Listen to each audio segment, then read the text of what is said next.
예전 광고에 보면 순간의 선택이 10년을 좌우합니다 라는 광고 카피가 있었습니다. 10년만 좌우해도 그나마 다행입니다.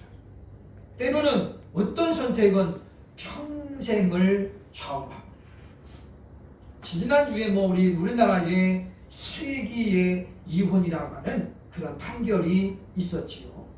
전 대통령의 딸과 또 대그룹의 총수가 결국은 갈라섰습니다. 665억 원이라는 어마어마한 위자료를 주고 이제 이혼이 성립이 됐습니다만은 그 분의 입장에 보면은 순간의 선택이 평생을 좌우해버렸죠. 그분은 우리 알려진 대로 굉장히 신실한 예수 믿는 사람입니다. 가정을 안 깨기 위해서 대단히 노력했고 하나님 앞에 밤낮으로 울부짖었는데 그러나 이제 돌이킬 수 없었다라고 하는 것이죠. 오늘 성경의 본문에 나오는 것은 한 번의 결산이 40년을 좌우하는 그런 엄청난 결과를 초래하는 모습으로 소개가 되어집니다. 힘들게 출애굽에 성공한 이스라엘 백성들은 이제 하나님께서 약속하신 젖과 꿀이 흐르는 땅으로 전진하게 되었습니다.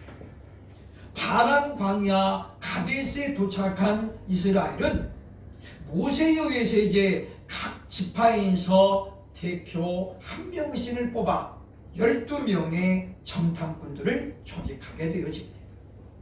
그리고 모세는 이들에게 분명한 사명을 제시해 줍니다. 너희가 40일 동안 가나안을 정탐하되 구석구석을 정탐하면서 무엇을 볼 것이냐 13장 18절로 20절에 보면 설명하고 있습니다. 토지가 비옥한지 오늘 본문에 보면 말씀하고 있는데 13장 18절 보면 그 땅이 어떠한지 정탐하라 그러면서 말하기를 거민이 강한지 약한지 많은지 적은지 또 그 땅이 좋은지 나쁜지 성읍이 진영으로 되어 있는지 산성으로 되어 있는지 또 그 열매는 얼마나 잘 되고 있는지 이 모든 것을 상세하게 정탐을 해서 돌아와서 보고하라고 명령을 하게 되어집니다. 그리고 덧붙여 모세는 그들에게 이야기합니다. 너희가 담대하라. 20절 보면 말씀하고 있죠. 중간에 보면 담대하라. 또 땅의 실과를 가져오라. 모세는 이 12명의 정탐꾼들을 파견하면서 하나님의 이름으로 반드시 축복할 거예요. 그게 뭡니까? 너희는 담대하라. 왜냐? 하나님이 너희와 함께 하신다는 거죠. 그렇게 해서 이들이 이제 40일 동안을 가나안 땅을 정탐했습니다. 그리고 돌아와서 오늘 그들이 이제 바람 방향에서 모세와 아론 모든 이스라엘 앞에서 이제 40일 동안의 결산을 하는 장면이 오늘 본문의 내용으로 되어 있습니다. 결과적으로 말하면 이들의 40일의 결산은 철저하게 잘못된 결산이었습니다. 왜냐하면 이 결산으로 말미암아 10하루면 갈 수 있는 가나안 땅을 자그마치 40년이나 걸려야 있었고 더 큰 문제는 출애굽할 때 나왔던 20세 이상의 모든 사람 가운데 여호수아와 갈렙 딱 두 사람을 빼고는 그 누구도 가나안에 들어가지를 못했다고 하는 것입니다. 그러니까 하나님의 놀라운 역사를 경험했던 다수의 사람들은 가나안에 못 들어가고 광야에서 전부 죽는 그런 비극을 초래했음을 오늘 성경이 우리에게 알려주고 있다고 하는 것입니다. 왜 이런 결과가 나왔을까요? 그것은 이 40일에 대한 결산이 잘못되었기 때문이라고 하는 것입니다. 우리는 오늘 말씀을 통해서 우리가 이 문제점이 무엇이었는지 왜 이들은 이와 같이 잘못된 결산을 하겠던지 우리가 돌아보면서 저와 여러분도 이런 잘못된 전철을 반복하지 않는 그런 지혜로운 사람들이 되어야 할 것입니다. 그러면 정탐꾼들의 결산의 문제는 과연 무엇이었을까요? 첫째로 오늘 본문 28절을 보면 눈에 보이는 것만 결산했다라고 설명하고 있습니다. 28절 보면 그러나 그 땅 거주민은 강하고 성읍은 견고하고 힘이 클 뿐 아니라 거기서 안악 자손을 보았으며 라고 말하고 있죠. 이 정탐꾼들의 눈에 보이는 것은 뭐였냐면 젖바꾸리 흐르는 땅도 보았지만은 그러나 그것을 한순간에 잊어버리게 하는 것이 뭐였냐면 그들의 성읍이 강하고 견고할 뿐 아니라 거인 자손들이 다수 거하고 있었다라고 하는 것이었습니다. 그들의 눈에 일단은 그 강한 민족들이 눈에 들어왔다라고 오늘 성경이 말씀합니다. 결국은 이들이 하는 결산의 학생은 무엇이었습니까? 먼저 본 것이 아니고 나중에 들어온 것이었습니다. 즉 눈에 보이는 외적인 것만 보고 이들은 결산을 하게 되어집니다. 우리는 절대로 그 땅을 정복하지 못할 것입니다. 이들이 이렇게 결산할 수 있었던 이유는 무엇이냐? 눈에 보이는 것만 가지고 결산했기 때문이라는 것입니다. 그렇기 때문에 결산은 지금 당장 드러나는 눈에 보이는 것만 갖고 해서는 절대로 올바른 결산이 될 수가 없다고 하는 것입니다. 구두수선공으로 자라나서 아버지의 뜻을 저버리고 선교사들의 아버지가 되었던 윌리엄 캐리. 당시 구두수선공은 오늘날 우리가 아는 것처럼 그렇게 열악한 직업이 아니었습니다. 1700년대에 영국에서는 구두수선공이야말로 최고의 각광받는 직업이었습니다. 왜냐? 신사의 나라인 영국에 구두가 보급이 쫙 되면서 구두를 수선하는 사람들은 돈을 잘 버는 오늘날 말하면 최고의 직업 중에 하나였습니다. 그래서 캐리의 아버지는 이 아들이 구두수선공으로 출세하면서 돈과 명예를 주기를 바랬던 거죠. 그러나 캐리는 예수님을 영접하면서 아버지의 뜻을 저버립니다. 그리고 그는 마침내 1793년 32세의 나이에 복음의 불모지 인도를 향해서 떠납니다. 우리가 잘 아는 것처럼 그는 이런 명언을 남깁니다. 하나님으로부터 위대한 일을 기대하라. 그리고 하나님을 위해 위대한 일을 시도하라. 안양 갈멜산 기도원에 가면 이 문구가 쫙 기록되어 있죠. 현수막에 써 있습니다. 위대한 하나님을 기대하고 위대한 일을 시도하라. 그는 그 말처럼 복음의 불모지인 인도를 향해 출발합니다. 그를 알고 있었던 모든 목회자들이 반대했습니다. 심지어 그의 부모님도 쌍수를 시켜들고 반대했습니다. 여기 있으면 먹고 사는 문제 다 해결되고 아무런 문제 없는데 굳이 인도까지 왜 가냐. 심지어 캐리의 편이라고 믿었던 아내까지라도 결사반대합니다. 나는 죽어도 못 가니까 가려면 너 혼자 가. 그래서 캐리는 호롤단신으로 인도로 떠납니다. 그리고 인도에 도착한 그는 정말 열심을 다했습니다. 혼신임을 다해서 복음을 전합니다. 1년 지나고 3년 지났는데 단 한 사람의 결신자가 나오지 않습니다. 그렇게 6년이 지났습니다. 캐리도 이제 사람이기 때문에 점점 지쳐갑니다. 32살 때 왔던 나이도 어느새 이제 30대 후반, 내일 모레면 40. 이곳까지 와서 6년 동안 정말 죽을 둥을 작동했는데 하나님의 뜻이 아니었다. 내 열정이 지나친 열정이었나? 왜 그런 생각이 안 들었겠습니까?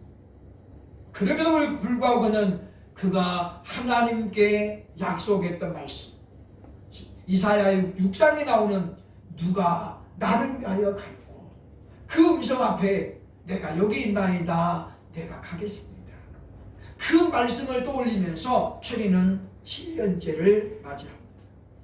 그리고 7년째 된 어느 날 마침내 인도 본토인 하나를 만나서 예수님을 영접하게 만들죠. 그 사람이 바로 인도 첫 번째 크리스찬입니다.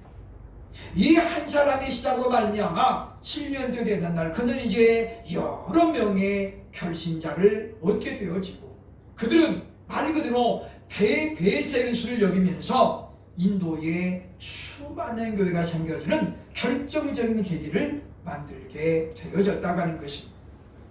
6년 동안의 캐리의 선교는 껍데기만 본다면 철저하게 실패했습니다. 그러나 우리는 그 6년 동안 캐리가 묵묵히 뿌렸던 그 씨앗을 우리가 생각을 해야 됩니다.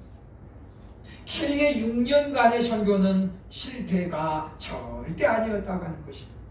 뿌려진 씨앗은 때로는 3년 지나고 때로는 4년 지나야 나오는 것이고 7년째 되던 해에 마침내 인내의 결실로 복음의 열매가 맺어졌기 때문이라고 하는 것입니다. 그러므로 우리는 이 결산을 보면서 정탐꾼들의 실패가 어디에 있느냐? 그들은 눈에 보이는 만 가지고 판단을 했다라고 하는 것입니다. 우리는 껍데기를 보고 그것만 가지고 판단해서는 결코 올바른 결산이 될 수 없음을 우리는 발견을 해야 된다라고 하는 것입니다. 그것은 오늘날도 마찬가지입니다. 교회도 어떤 데는 빨리 부흥하는 데가 있는가 하면 또 그렇지 않는 교회도 있습니다. 모든 교회가 다 부흥하지는 않습니다. 왜냐? 하나님께서 어떤 사람에게는 5달란트를 맡기셨고 또 어떤 사람들에게는 2달란트, 또 어떤 사람에게는 1달란트를 맡겼다는 거예요. 1달란트 맡은 사람이 부흥을 위해서 하나님 저도 5달란트 된 사람만큼 하게 해주세요. 이렇게 되면 어떻게 되겠어요? 그는 과잉이에요, 과잉. 그 사람에게는 5달란트를 맡겨줘도 감당을 못하는 거예요. 왜냐? 그 주인이 달란트를 맡겨줬을 때에 기준이 있습니다. 그 뭐였습니까? 각각 받은 재능대로라고 말씀하잖아요. 우리말로 하면 믿음의 분량대로. 하나님은 우리에게는 어떤 사람에게는 이 사람은 이만한 믿음의 분량이 되니까 5달란트를 맡기고 어떤 사람에게는 믿음의 분량을 따라 또는 환경적인 재능을 따라 1달란트를 주었다는 거죠. 그러니까 1달란트 받은 사람은 그 1달란트 받은 만큼만 충성을 하면 하나님 앞에 상급이 보장되는 것입니다. 우리 보면 5달란트가 전부 목적이 돼가지고 그렇게 꿈꾼다면 우리 보면 작은 교회들은 존재할 수가 없다고 하는 것입니다. 그러므로 이 정탐꾼들이 사실을 잘 살폈지만은 그러나 결과는 뭐였습니까? 보이는 것만 보고 결산했기 때문에 이들은 실패했다라고 볼 수 있습니다. 둘째로 정탐꾼의 실패는 왜 실패? 문제는 무엇이었습니까? 25절로 27절 보면 한쪽만 본 결산이었다라고 하는 거죠. 이들의 본 건 뭐였습니까? 지금 양쪽을 다 봤죠.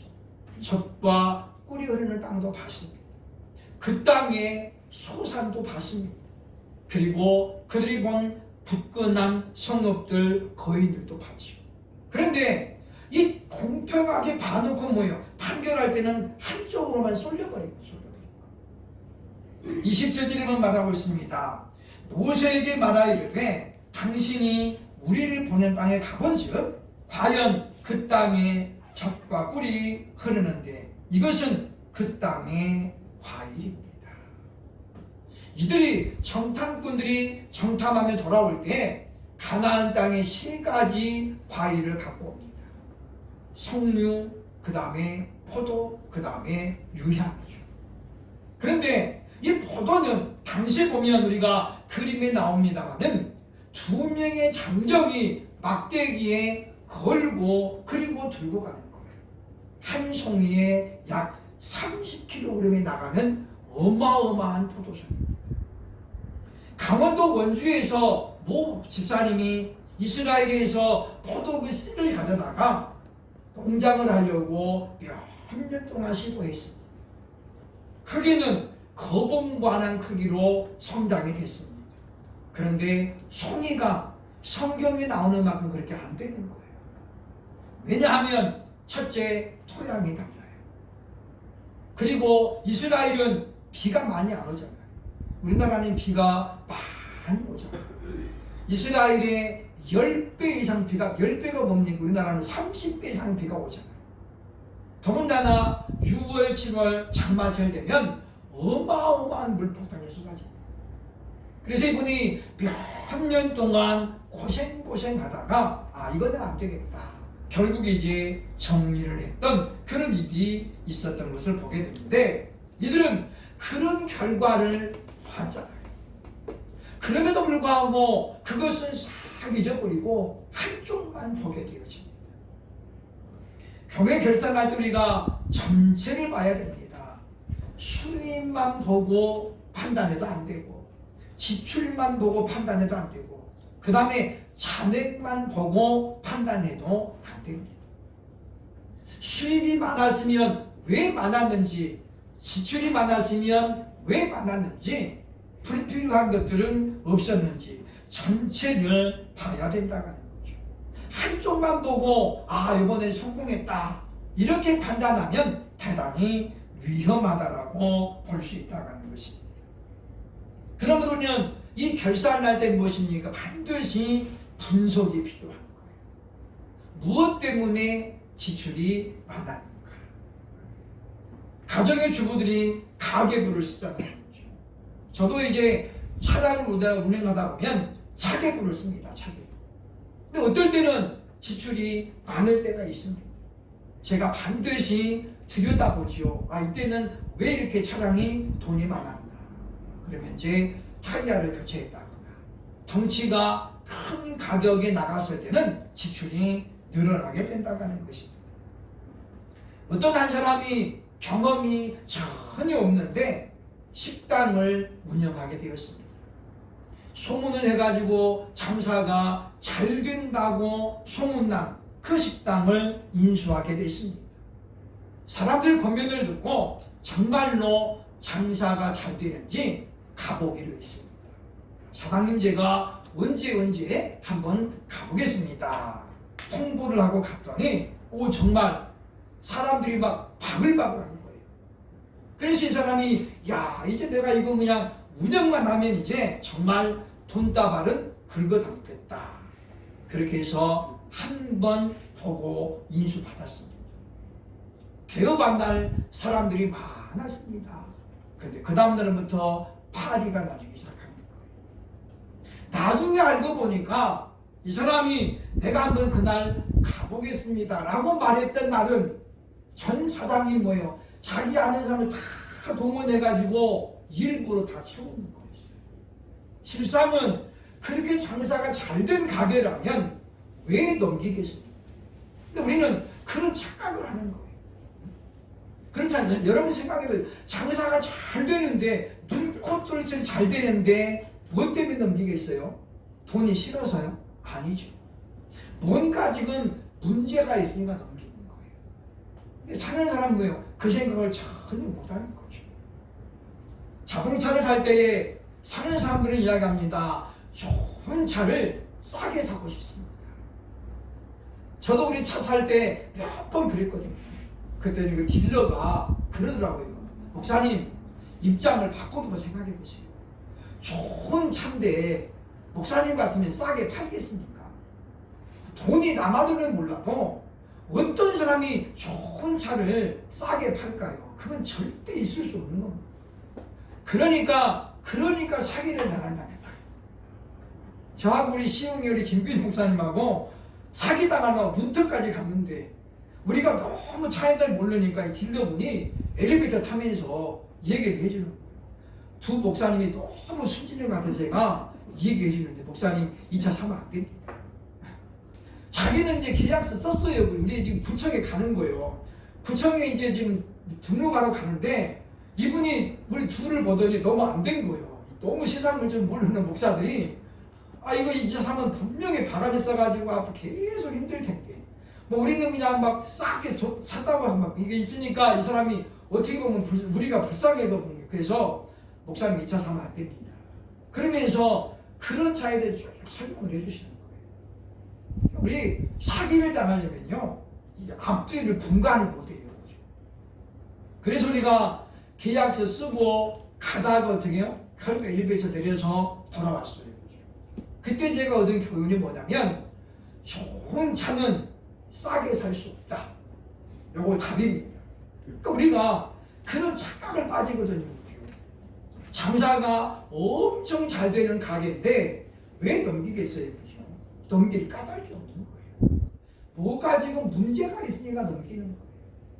그러니까 우리는 그러기 때문에 한쪽만 보고 판단하면 곤란합니다. 미자립 교회를 20년 동안 운영하는 한 목사가 있었는데 어느 지인이 이야기했대요. 그렇게 당신 보니까 목회도 소질이 없는데 때려쳐라. 언제까지 나이 먹는데 그렇게 하냐. 그랬대요. 참 보면 그 말을 들으면서 제가 마음이 참 아팠습니다. 한 영혼이 천하보다 귀하기 때문에 우리는 바로 그 일을 계속하게 할 수밖에 없다고 하는 것입니다. 하나님은 우리가 한쪽만 보고 판단하고 결산하는 것을 원치 않으십니다. 왜냐? 반드시 실패하기 때문이죠. 세 번째, 정탐꾼들의 이 결산에 실패한 일은 무엇이었습니까? 32절로 33절 보면 불신앙의 결산이었다라고 말합니다. 믿음이 폐쇄된 결산, 그것은 실패로 예견된 것입니다. 오늘 13장 32절 33절에 보면 이렇게 말하고 있습니다. 이스라엘 자손 앞에서 그 정탐할 땅을 악평하여 이르되 우리가 두루 다니며 정탐한 땅은 그 거주민을 삼키는 땅이요 거기서 본 모든 백성은 신장이 장대한 자들이며 거기서 네피림 후손인 아낙 자손의 거인을 보았나니 우리는 스스로 보기에도 메뚜기와 같았다라고 설명합니다. 여기 보면 두 가지 중요한 고백이 나옵니다.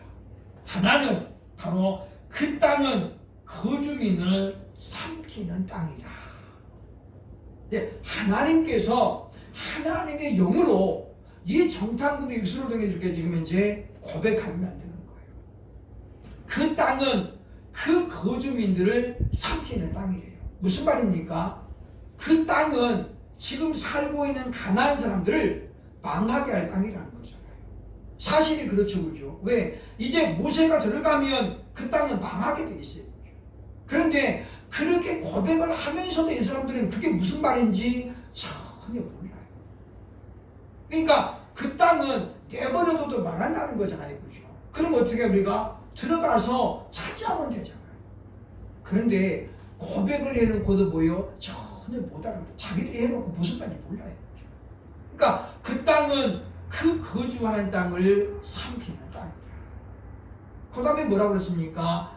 우리는 그들 보기에 메뚜기와 같았을지. 패배의식에 젖어 있어. 패배의식. 해보지도 않고 안 됩니다. 이런 사람은 절대 안 돼요. 월드컵에 우리가 16강에서 우리 보면 이제 보면 이 32강 마지막 경기가 포르투갈이었잖아요. 그렇죠? 1무 1패 승점 1점이었어요. 포르투갈은 우리가 객관적인 전력상 이길 수 없는 팀이었습니다. 그러나 결국 이겼잖아요. 그렇죠? 원팀의 효과입니다. 11명이 하나가 되어서 정말 똘똘 뭉쳐서 한번 해보자. 그렇기 때문에 우리는 해보기도 전에 안 됩니다. 우리는 메뚜기 같습니다. 그러니 어떻게 얘기했습니까? 우리는 이와 같은 정탐꾼 태도를 보면서 이들에게는 철저한 불신앙이 자리 잡고 있었다라는 우리는 발견을 해야 할 것입니다. 14장 11절에 보면 하나님께서 말씀합니다. 이 백성들이 어느 때까지 나를 믿지 않겠느냐. 14장 11절에 하나님께서 모세에게 하신 말씀이에요. 이 백성들이 어느 때까지 나를 믿지 않겠느냐. 여러분, 이들이 가나안을 향해서 나올 수 출애굽한 사건이 이스라엘의 공로였던가요? 그들이 정말 힘쓰고 있어서 바로왕을 항복시키고 그리고 나왔습니까? 아니었습니다. 홍해가 눈앞에 있을 때에 이스라엘이 자신들의 힘으로 홍해를 건넜던가요? 전혀 아니었습니다. 그들은 정말 아무것도 안 했습니다. 하나님께서 홍해에 물을 다 물리시고 그곳에 육지를 내고서 하나님께서 명하심에 따라 그들이 단지 건넜을 뿐이었습니다. 그런데 이제 와서 이들은 하나님 향해서 원망합니다. 왜 우리 그냥 애굽에 있을 때 좋았는데 우리를 끌어내서 광야에서 죽게 하냐. 우리 이제 하나님의 지도자를 세우고 다시 이스라엘 애굽으로 돌아가자고. 이 정탐꾼들의 결산을 본 백성들은 그렇게 밤을 새워 웁니다. 그 울음소리가 하나님 앞에 어떻게 들렸을까요? 하나님의 마음을 얼마나 분노하게 했을까요?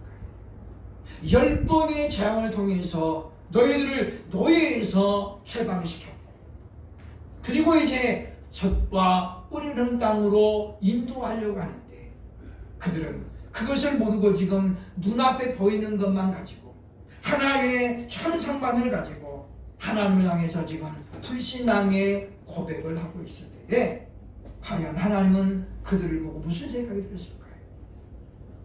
사랑하는 여러분이요, 오늘 우리가 2022년 나름대로 최선을 다해서 달려왔습니다.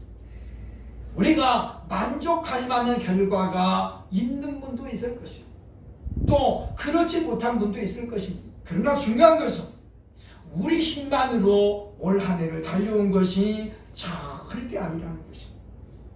하나님께서 임마누엘 우리와 함께 하셨을 줄로 믿습니다. 그렇기 때문에 우리가 힘들고 어려웠을 때 하나님이 함께 하셨고 때로는 하나님께서 우리를 대신해서 싸워주시고 일해주셨기 때문에 오늘 우리가 이 자리에 올 수 있었던 것입니다. 그러므로 오늘 우리에게 필요한 것은 정탐꾼들의 고백이 아닙니다. 우리는 그들 보기에 메뚜기도 같고 우리는 절대로 못 이깁니다. 이런 고백이 아니라 이제 오늘 우리가 한 해를 나가면서 저와 여러분이 고백할 것은 여호수아와 갈렙의 고백입니다. 그들 이렇게 말합니다. 30절에 보면 갈렙이 모세 앞에서 백성을 조용하게 하고 이르되 우리가 곧 올라가서 그 땅을 취하자. 능히 이기리라. 왜냐하면 하나님이 약속하신 하나님이 우리와 함께 하시기 때문에 바로 이와 같은 믿음의 고백을 가지고 믿음의 시선을 가지고 한 해를 우리가 잘 결산해서 이번 결산이 평생을 좌우할 수 있다는 그런 교훈을 생각하면서 우리는 정탐꾼들처럼 실패하지 않는 결산을 통해서 비전을 갖고 또 2023년을 바라볼 수 있는 그런 승리의 사람들이 될 수 있기를 주의 이름으로 축원합니다. 아멘.